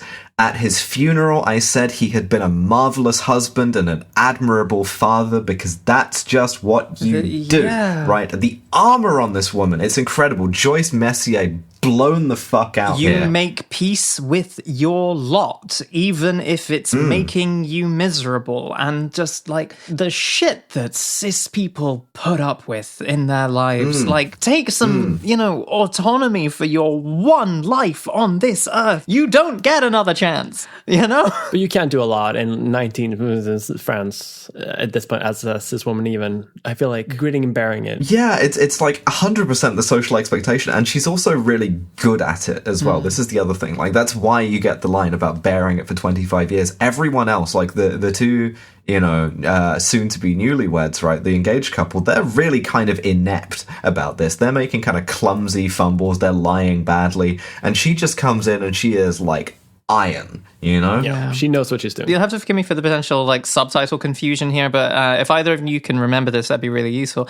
Does Maigret insinuate that the fiancé is gay? Yes, he does. Yeah, okay. He just flat out asks him, why get married if you can't stand to touch a woman? Which, of course, leads to him sort of storming out of the room. But clocked, mogged. I mean, it's the cravat, right? It's the cravat. It's all. It's the cravat. Yeah. Maigret was very much like faggot. What's French for faggot? That's oh God. Oh, you don't want to use the French for faggot because it's one of the ones that implies pederasty. Oh God. Okay. Jesus. Sounds about right. Yeah. God, what a world. No, seriously, the French slur for a gay man is typically pederast or pede. So yeah, great. Not good. No. But so Maigret is also quite empathetic with Madame Clément Valois. He tells her, my job is to seek what's called the truth. I try to do as little harm as possible while I'm at it. And when she tries to kind of dissemble and is like, you can't see my gay son murdering anyone, he has this kind of philosophical aside where he's like, in my experience, a murderer never sees himself as killing anyone. It's like an assertion of your own existence. Yeah. And your own sort of continuation. Murder as self-affirmation is a really interesting one. I know we sometimes joke about France having a much more sort of philosophically literate population than the UK. But in this case, absolutely. And it's also Maigret he's all hinterland, there's sort of some deep sort of intuition going on there, which we get further on because he goes to see the judge, right? This is a peculiarity of the French justice system to English-speaking peoples. It's an inquisitorial justice system where a criminal inquiry is led by an investigating judge, right? We will talk about that at length when we do Spiral. Oh, hell yeah. This is something that Maigret has sort of blown off several times, is you got to go and see the judge who is meant to be your boss, right? He's meant to be directing your investigation, and Maigret's like, yeah, fucking whatever. Mm-hmm. But he does go to see this judge, which is where he kind of lays it all out for him, and he delivers this closest thing he has to a catchphrase where he says, I don't think, right? I try not to think, ever. Yeah. No thoughts, head empty. Same, for different reasons. No thoughts, head empty, just vibes. Yeah. I'm the vibes detective. If he was in Disco Elysium, psyche stat, maxed out, absolutely, off the charts. But the fist stat would be 0, he would die from taking his tie off of the fan. For sure. Yeah. He's absolutely no physical endurance whatsoever. The man is wheezing at any given moment. Yeah. Motorics also pretty fucking low. My man is sort of real bad. Yeah, no savoir-faire. He is penguin max. Yeah, I lumber up to the thing and empathize with you until you tell me who did it. He nearly lights up in the judge's room. Yeah. Oh, and the judge is like, you can't smoke in here, and he goes, but you see, this is not a pipe, referencing that fuck off treachery of images by Maigret, and it's no man, that is a pipe. You've misunderstood what that is. Yeah, his punchline for that one is that's a Belgian joke to cheer us up, which is very good. But I mean, you could thematically have something there about something that looks very much like it is something not being that thing, Inspector Maigret, if you want to be girl, you can just be a girl, it's it's doable. He goes back home where he has another conversation with his wife where he's thinking about women the whole time, and she says, you're not yourself, and his response to that is to go, who am I? And she says, I don't know, someone else. You are so nearly coming out to your wife. But so we got to do some real sick chaser shit. I know sometimes as I say things, I can hear you clipping them. Because he goes back to Betty. There is one aside here where he this is the most French thing ever. He has a drink pairing for every case. He's having his big banh mi, and they're like, Chief, you're drinking white wine with a banh mi. What's going on? And he's like, once you start a case on a certain alcohol, you gotta stick with it. Sometimes it's a Calvados case. Sometimes it's a beer case. I started this one on white wine. That's the kind of case that it is. White wine with banh mi. I should have known. We're joking a lot about the banh mi, but I did notice while watching this, he he barely does he ever eat? Barely. Like actually in the movie, he only drinks. No, this is a reference to the way that he like endures interrogations in the book. Is that he always like when everyone's losing their mind because they're hungry, he just taps out, has a bite to eat, gets his blood sugar back, and he's rolling. Which, you know, we can all take advice from that, I think. He explicitly is asked whether he wants something to eat while he's drinking, and he says, "I never eat while I drink," I think, if my subtitles were to be believed. Really good. Yeah, he does. Yeah. He does. You could just be smashed at work back then, you know? Like, you can be smashed at work now if you're not a coward. Or if you're a podcaster. I mean, you know, hell yeah. That's... Hell fucking yeah. Hell yeah. But... Chaser shit, right? So he goes back to the apartment of girls, and he's like, Betty is dressing in Louise's old like clothes, and he's sort of visually taken aback by this, but he gets the idea from this. What if we just what if we have her impersonate Louise? Like, functionally? And it's like, is this at this stage? You know, he's not yet got on to the Banquo haunting that we'll come to later. But no. Is this intended to be a honey trap? Yeah. Yes, literally yes. What he has learned is, I don't remember how he learns this, but he's learned that Louise. Oh, it's like one of his guys doing surveillance, right? That the couple keep an apartment, like a love nest, right? And they keep bringing girls there, right, in the middle of the night, and so he's like, this is an attractive young woman, I can put her onto Janine, and, you know, she will get an invite to the thing, which she does. Please take a seat on my sex chaise longue. He takes her for a walk by the Seine as well, and he talks about his first case, which was a drowned woman, and how he kept seeing her in his dreams, and she goes, "Oh,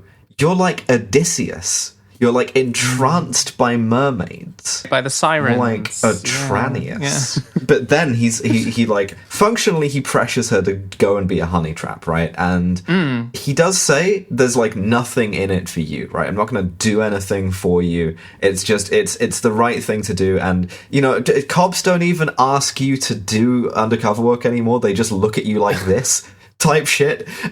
Well, yeah, and she accused him of being a dirty cop, and he's like, "Yeah, no, I am." But like, hold on, isn't it she that kind of like is approached by Janine? Oh, you're right. Yes, and then goes like, "They've invited me to do this thing. Should I do it?" And then he goes like, "Yeah, you probably should." Like, that's a failure of my subtitles. I do think that she is the one who sort of like lifts the idea, but I do think that he does sort of insinuate that like, yes, you should go through with it. I am a filthy cop. The dirty cop thing, it's a sort of quirk of the translation. He says like, you know, sale, like it is dirty in the sense of being like a piece of shit rather than corrupt, as dirty cop suggests in English. My subtitles had filthy. Yeah, it's like being a pig, right? Like he does level with her that it's dangerous.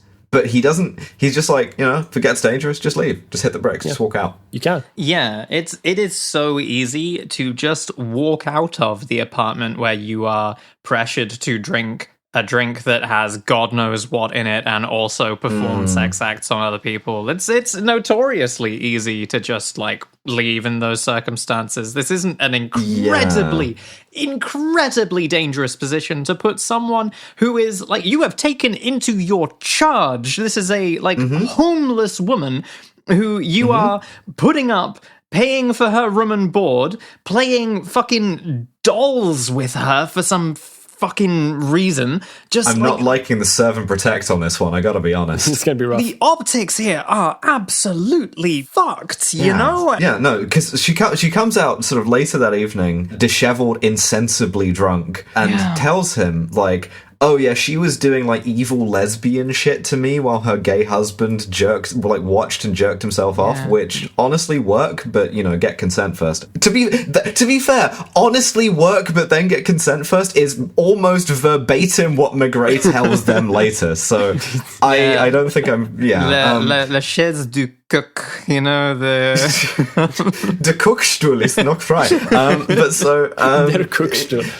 I think Charlemagne was knighted on that. She falls asleep on his shoulder, and he takes her back home, to his home. To the most understanding wife on God's green earth, because if I was married to a guy, if I was married to Depardieu, firstly, I'd look for an out. But also, just like, if you know, my husband then came back with a woman who is barely in her 20s, intoxicated and like passed out on his shoulder. She has such trust and understanding of his character and motivations to not immediately go, what the fuck have you done? You know, the interpretation from her is immediately familial and caring and parental and, you know, where did you find this poor girl? Sort of see why when she makes her breakfast the next morning and you see Maigret shaving, which is a really like topographical operation. Fucking terraforming, yeah. You just see him kind of like his heart grow 3 sizes. Not just from the band Me. At the idea of like hearing like his wife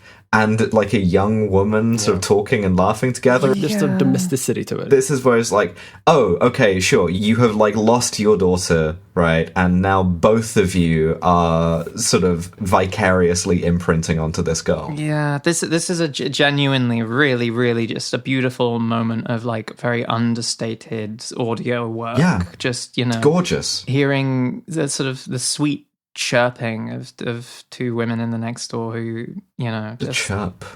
Love to chirp someday. just really, really, really beautiful. And Betty asks Madame Maigret, you know, did you ever have kids? And or do you have kids? Or at the present tense. And she's like, yeah, we had a daughter. Used to. And Betty then hides her face behind the massive mug of social faux pas. Just, you know, the mug that you use to hide your face that is the size of your face. The big hot chocolate bowl? Yeah, no, absolutely. It's enormous. It's like a fucking ramen bowl. This is just liquid France. This is real. Like, you drink your hot chocolate in the morning out of a big bowl. This is Crazy just work. part of how they are. Yeah. It's real. Yeah, they have big mugs here. I love But it. I remember doing that in Normandy. You know, you go to rural Normandy and you have some hot chocolate in the morning out of a big bowl, and then you have some Calvados in the evening, and it's a good time. We then go back to the mortician, I believe. Yeah, who's like, so her X-rays came back, wasn't killed by the stab wounds. Your X-rays came back, start smoking again. Yeah. I am saying this as 4 out of 5 doctors. Your lungs are fine. They're like a 12-year-old's. And I'm like, there's no way that this is the most unrealistic part of any movie I've ever seen in my life. Yeah, they're like a 12-year-old's. Significantly too small for your 50-something ass body.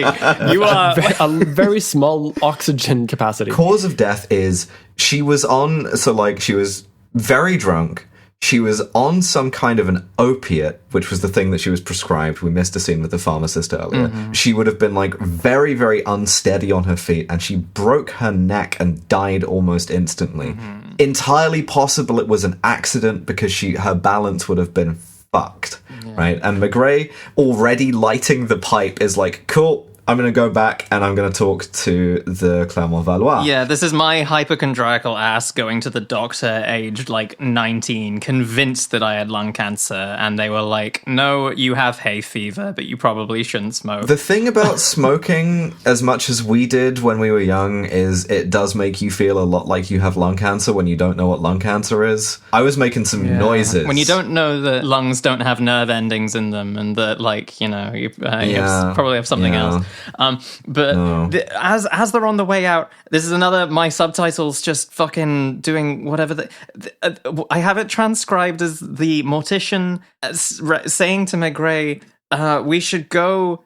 Have you tried the duck? Go choke a duck to death for the gravy juice. Squeeze the duck, squeeze the gravy. This is such a fun scene. Oh, no. So this is, Maigret's an uncomfortable sort of carnivore. And so this doctor is like doing his real like gourmand shit. And as we see, Maigret does not have much of an appetite. He's like, let's go and get like a big lunch, get some wine in. We should do some like pressed duck, right? And Maigret kind of blanches at this, and the doctor's like, listen, they don't press it to death, they suffocate it. Mind you, he is talking about a woman who's just suffocated, but he's like, no, they suffocate the duck, it's fine. And Maigret's like, I might not. Choking the duck. Choking the duck sounds like a weird sex act that I can't get out of my head right now. Yeah, you know, squeezing every last drop of gravy. Le canard en soufflé. Yeah, no, wait, in the inflated duck? Anyway, so there's a beautiful line in a novel I love by Yara Rodriguez Rodriguez Fowler called There Are More Things, in which a guy is described very, very briefly. It's a great example of economy in prose, where a woman describes a man as he was the only Brazilian man I knew who was vegetarian,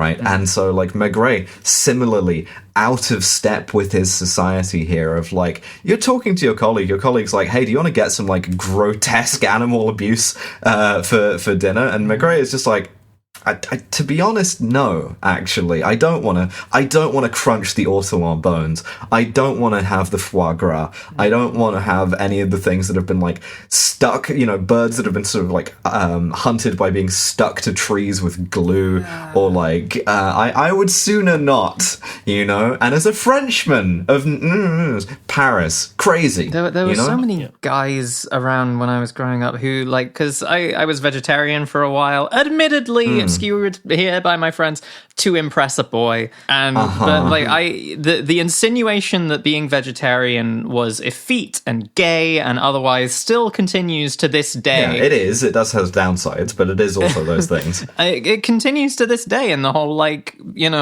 fucking politics around soy and meat eaters and things like that. And I knew a boy who, like, was just the most pathetic cunt on earth, who, whenever I would order a vegetarian option anywhere, would say, well, I'm going to order 2 of the meat options just to counterbalance you. Oh, and yeah, it's no, like, I know that type. How about you... Sure. Yourself, man. Just, I think that's proportional. I think so. Yeah. Least of his crimes, honestly. No, it's like the Roald Dahl short story, The Swan. You're like fucking, you're displaying some kind of empathy for wildlife, and this is a crime against masculinity. God, that film makes me cry. Yeah. Me too. I'm uncultured.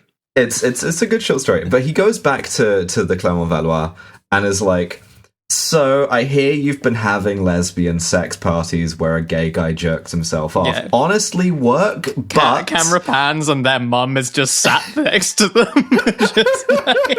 Unfazed. Yeah. They're both looking like the spotlight's been turned on them as they're escaping from prison. Their mum's just like, and he's like, okay, honestly, work. This is like when my mom was, like, confronted by one of my exes about like the relationship that I had with that ex. Oh God, I'm sorry. No, this is fine. My mom's cool as hell. My parents were, like, are hippies who met as bikers. Like, they've been up to weirder shit than I have. So mine too. I just remember my mom being like, I'm unfazed by this. I don't give a shit. You think this can hurt me? Yeah. There's a really funny bit where, like, the mum starts, like, butting in, and Maigret just sort of turns to her and basically in French is like, I accept your presence here under protest. These two, I'm in here to interview you, your mum in the booth. Yeah, unrewarding. This is, just like, shut the fuck up. Yeah, shut the fuck up. Don't interrupt. Yeah, but he's like, some of these girls didn't consent, and Louise was a minor, right? Yeah. So, like, you are properly fucked here. Tell me what happened. Yeah. Right?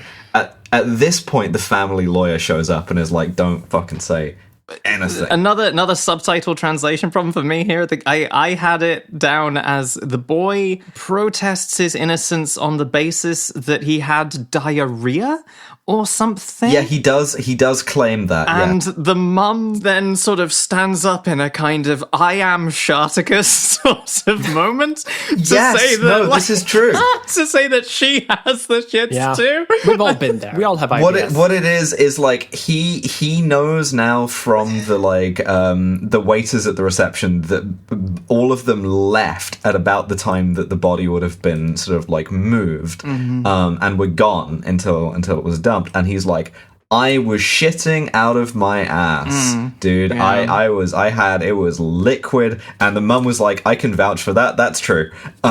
Weird. We were shitting together. Yeah, at which point the lawyer shows up and is like, do not tell this man about your bowel movements anymore. Yeah, I was holding my son's hand through the glory hole while we shat. Bizarre.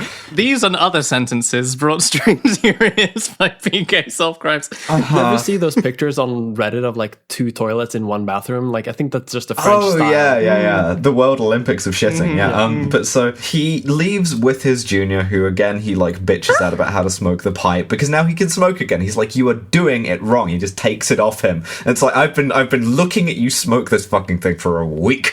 It's like, no, you puff the thing. That first puff nearly fucking has got to make you faint, right? That's oh my god. Yeah, smash cut to Maigret throwing up in a hedge and being like, I've never felt better. Just whiteying immediately. Just like, no, it's great. Yeah, and then he just he takes his pipe and he just keeps it. It's great.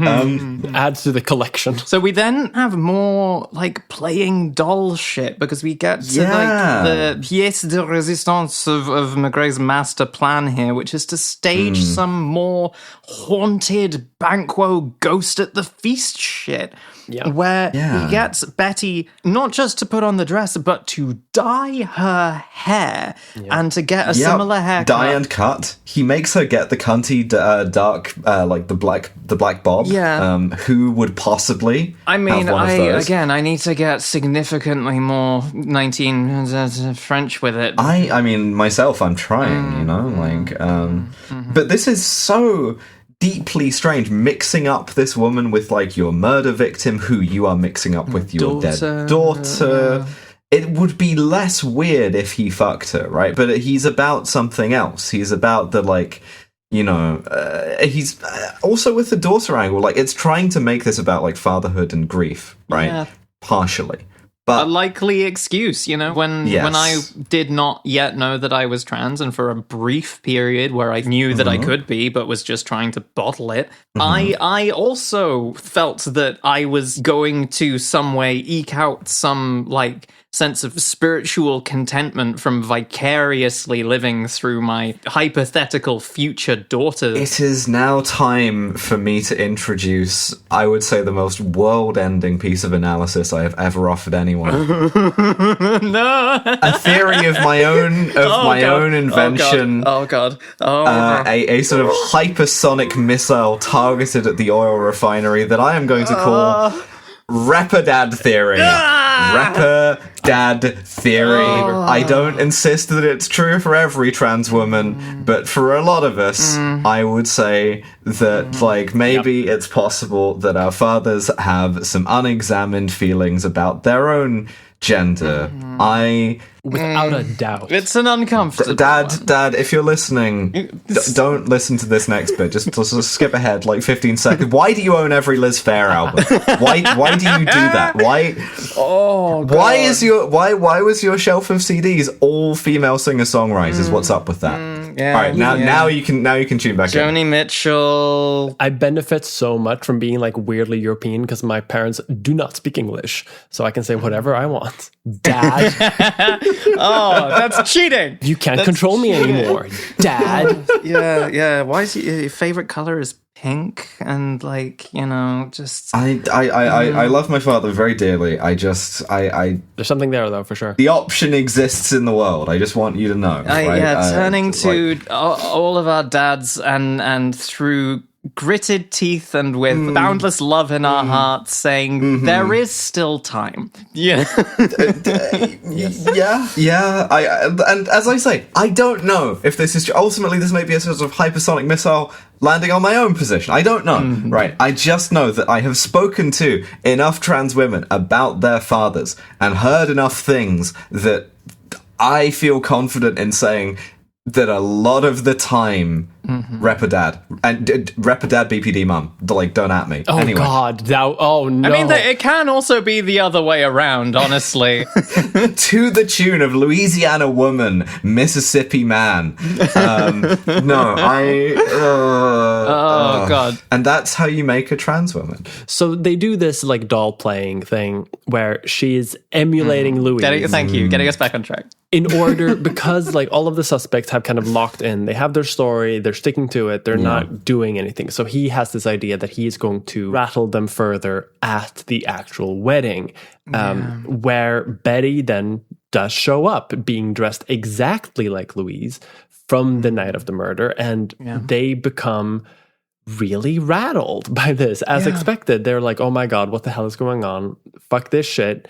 And they run out of the room into the stairwell where they fall down the stairs. Yeah, screaming, I can't believe you'd crash my wedding during the crucial a cappella portion of the evening. The vibes are fucked, you know, like she comes in here. They had a good time. It's supposed to be haunted, but it's like, oh, you know, it's bad enough when the groom, and it is always the groom, is like, I've written you a song and gets out a guitar. But like when the bride and the groom say we've written a song and they don't have any instruments, you are in for the longest 5.5 minutes of your entire adult life. The couple have prepared their own vows musically. Oh God, like I've gone to a fair number of weddings from friends I've made in theater school. So can you imagine like theater kid weddings? The polyamorous musical theater kid wedding where it's like, I do. Yeah, like not only have they written a song, they've written like a small play that they're gonna act out with like the whole family. It's a good thing. If you're listening to this, who did that? I love you. Actually, that was great. No, it's great. It's great. I need an occupation. I heard podcaster. The thing is, right? So like she comes in dressed in the dead girl's clothes, looking like the dead girl, doing the hair thing. It's not just Banquo from that one play. It's also hitting a bit of a much better, well, not better than Macbeth, but like much better than this movie and future episode. I almost sort of like, it's kind of a spoiler if I even mention it here. So everybody listen, applaud, subscribe to the Patreon, and then forget that I said this.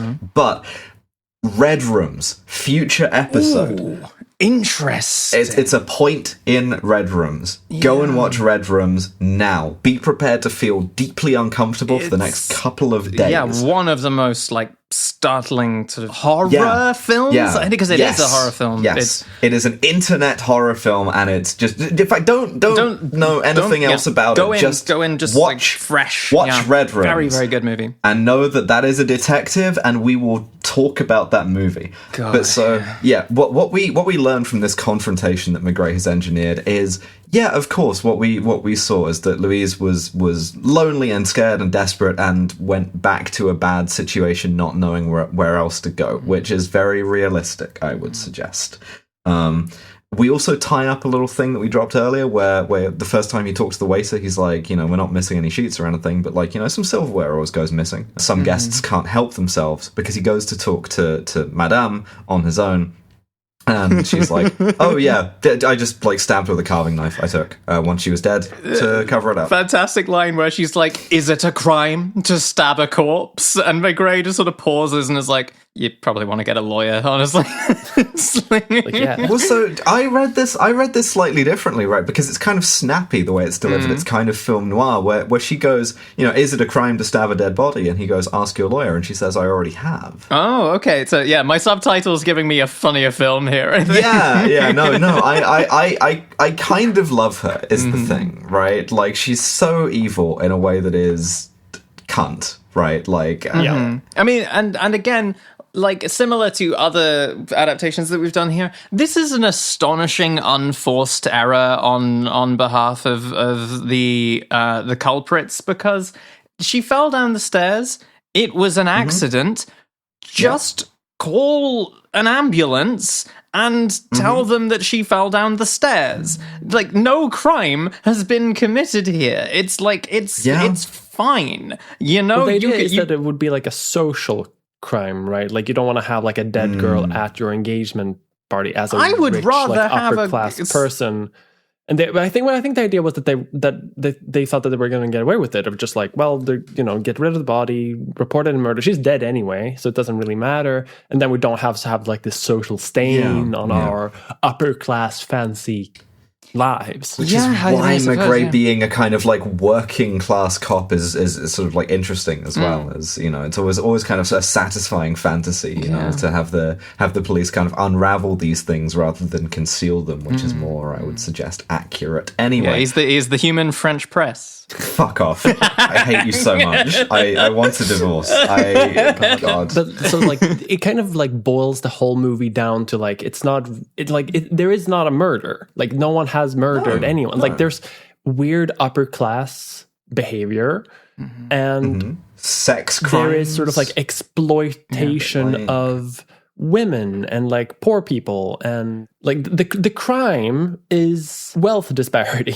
More than a murder. In the book, we have made some significant departures thus far, which is essentially that there was no like chaise cuck, there was no ménage à trois, there was no three-way, there was none of this shit. What we have is basically a tragedy of class and of the roulette wheel of life, and this imagery of like gambling appears constantly, and we are reminded just throughout thematically that your place in life and your social standing and your socioeconomic status and your privilege is largely, in the vast majority of cases, just pure luck, and that is in itself heartbreaking. And we have a girl who has moved to a new city because her home life is like horrible, and she just can't quite get a foot in the door, and she is on this sort of treadmill of exhaustion and unemployment, and she is just desperate, and she goes to the fiancés, the newlyweds, asks them for money. They are sort of not happy to see her, really, but they give her the money. They are like exonerated.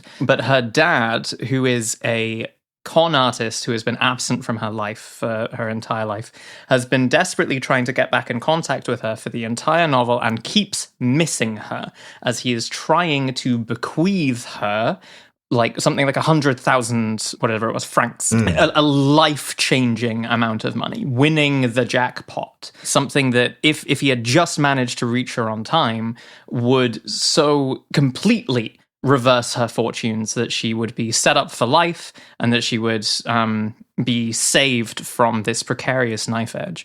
And some criminals get wind of this amount of money before she knows that she's entitled to it and plan to steal her ID off her so they can claim it themselves.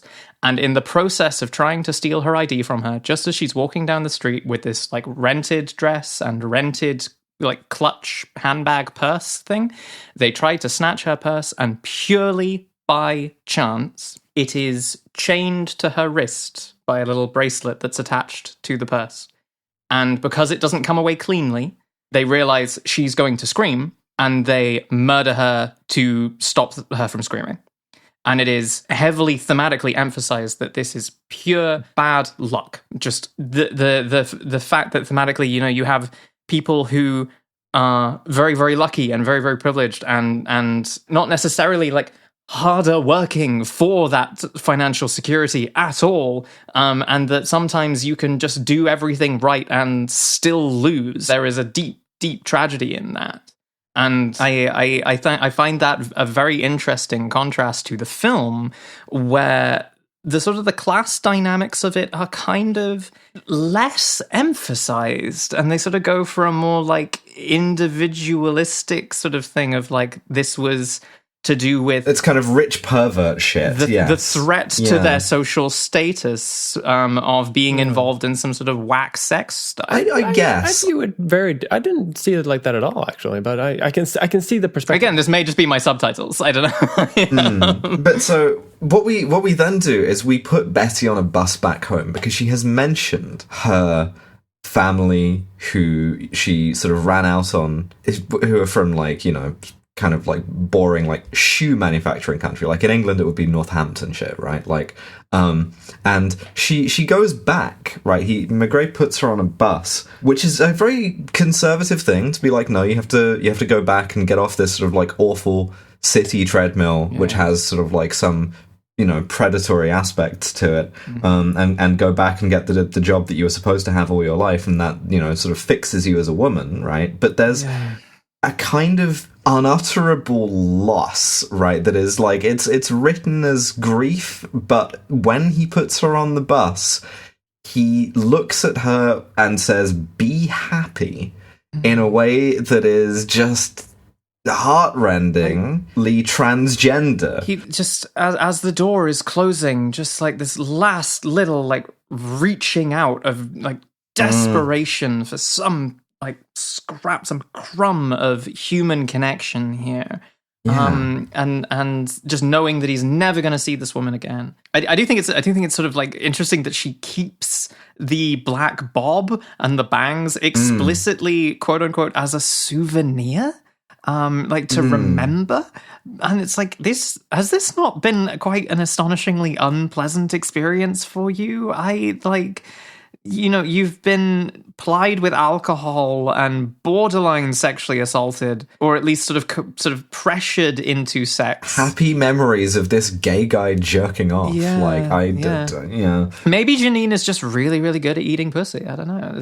Who can say? It's very possible. Anyway, the Maigrets bury Louise in the same cemetery their daughter is buried in. And Maigret is sort of like obviously grieving, but I don't think it's really a stretch to say that he's not only grieving for his daughter or for Louise, because again, like we've mentioned this, like what cis man places that many of his hopes that intimately and that vicariously in his daughter, you know? Yeah. And in the book, the only reason that he solves the case is because, again, he's the only police officer who is even capable of thinking about what it would be like to be a woman in that social context. We've got 2 more scenes to end on, and they're both, like, we're dialing up the big transgender thing. He goes to the cinema to see her, right? To see Louise, her, like, walk-on part in Shall We Dance, because there have been, like, sort of barely any sort of consequences as far as we know. The mystery was not that much of a mystery and is now solved, and he is looking at her in what I think you cannot, as a French filmmaker, make this scene, make these 2 shots without evoking consciously Vivre sa vie, right? Yeah. Like, you're filming him looking at her in the same way that Anna Karina is watching Joan of Arc, but, like, it's so intentional, it can't not be. Yeah. Le cinéma hot box. Le boîte chaud? Absolutely full of tobacco smoke. Just like, oh, what? I have to quit smoking? Let me go and just huff some cinema air and get my fix that way. It's crazy how cinema is about seeing a beautiful woman with a short black haircut and seeing yourself in her. Come to the live show anyway. when we have tickets for that, yeah, I like looking out of the crowd and them all giving me the kind of Anna Karina eyes. But so, one last scene, he is sort of stopped in his tracks in the street by seeing another one of these girls who is presumably like the kind of spitting image of his daughter. But again, it reads as like, I saw a woman and now my entire heart hurts, possibly from the 3 banh mi I had with lunch. Yeah. Like, I have to, like, stop walking and look at her, and then the final shot of the thing is a long shot of him in the street, fading into nothingness. Yeah. He disappears. Why didn't he use these wizard powers earlier? It would have solved so much. The 6'9" man with the lungs of a 12-year-old and the cholesterol of and the voice of an angel, who has housed 7 cinema banh mi, which are worse than your regular banh mi. The grease, the grease. You go for the vegan banh mi, just to be environmentally conscious, and you're like, this tastes exactly like the old banh mi. Is this still in the like buddy cop universe where he is buddy cop with the Hat Man? Yeah, exactly. He's been housing cinema hotbox secondhand smoke, and he is finally defeated. Who smoked salvia here? Finally defeated by a 30-degree incline, and he dies from too much up. This is a deep, like, it's hill too steep. He just fades out. He just fucking disappears because he's like, saw a woman one time. This almost happened to me once.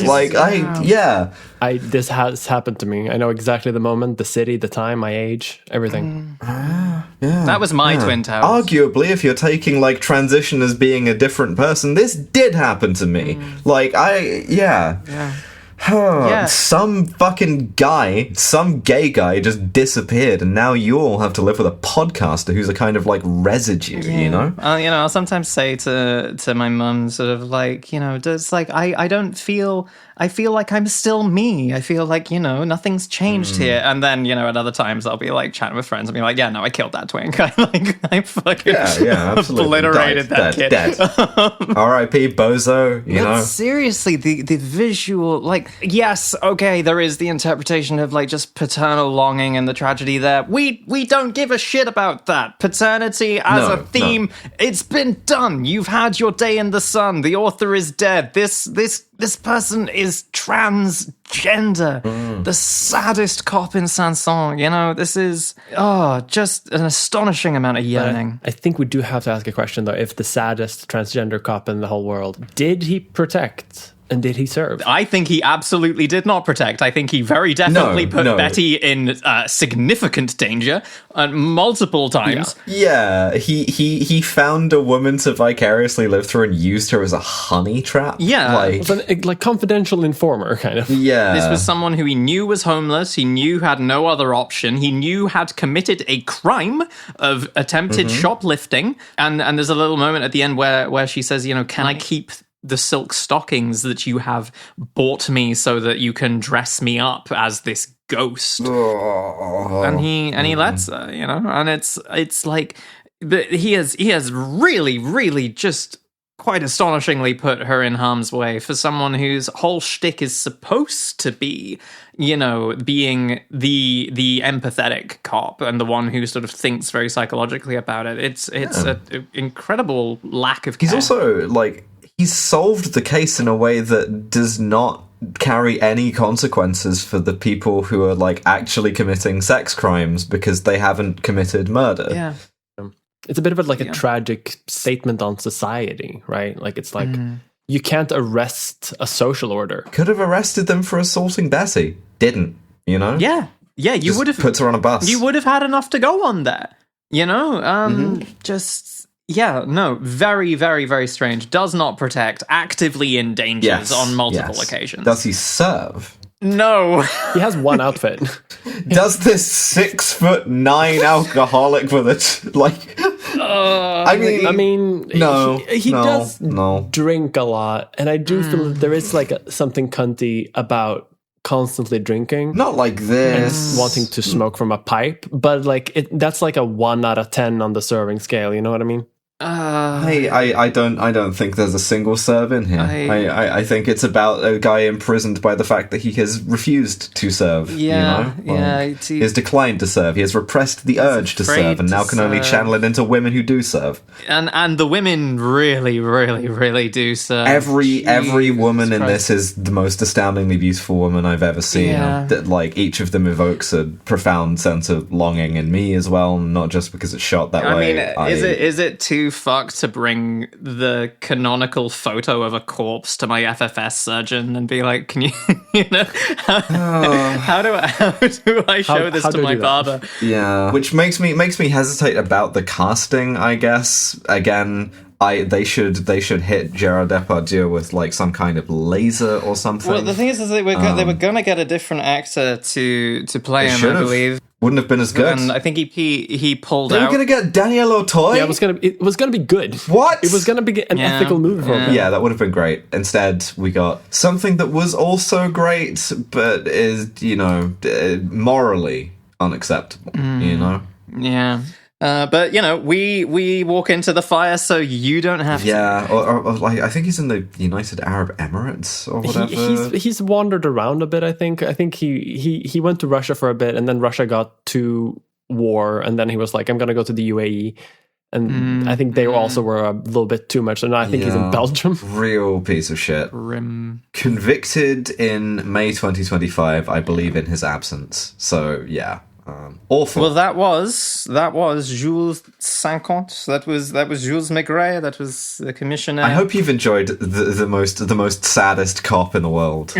Exactly. I mean, I enjoyed it. It was it's not a fun movie, but it was a good movie. It's not a fun movie. No, it's like prestige detective stuff. I think at least certainly by the lighting. So.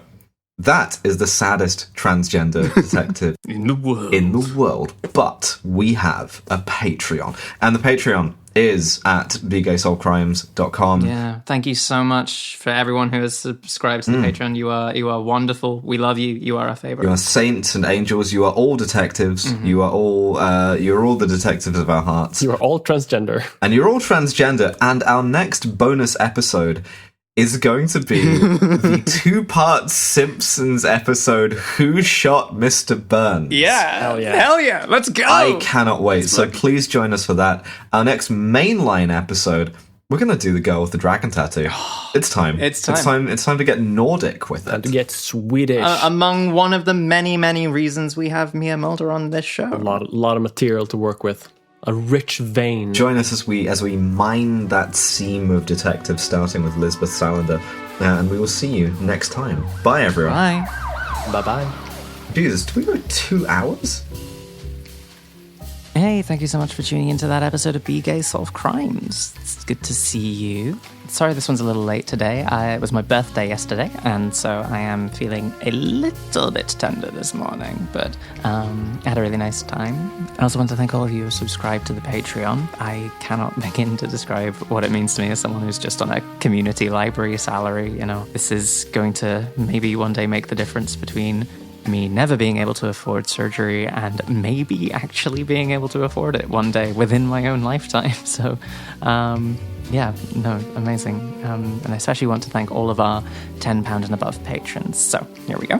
Transfam Oscar Wilde, Saturday's Claire, Jordan Gammy, Sparky, Robert Greensmith, Chloe Sotzenberg, Transfer Productions, Dalton Fitzgerald, The Literal Month of April, Fenris Mayday, Sonia with a Y, Moss, Dick, as in Detective, Doll, Angie Words, Kyle Clark, Gil the Gilded Dragon, Audrey Whitpittman, Balakatina Gaviscon, Yarenko, Codex O'Healy Melcher, Helen, Puppy Toys, Starlight Foxalope, Mayataculus, Monsieur Squirrel, the occasionally Right Reverend Emily Post, Syrup Cassin, Princess Reese just hit her first anniversary, Persimmon, Shally Wolfie, Keith D. Jones, Lilith Dyke, Banana Log, Charlotte, and Red Ash VA. Thank you so much, and we'll see you next week for The Simpsons Who Shot Mr. Burns. Let's go!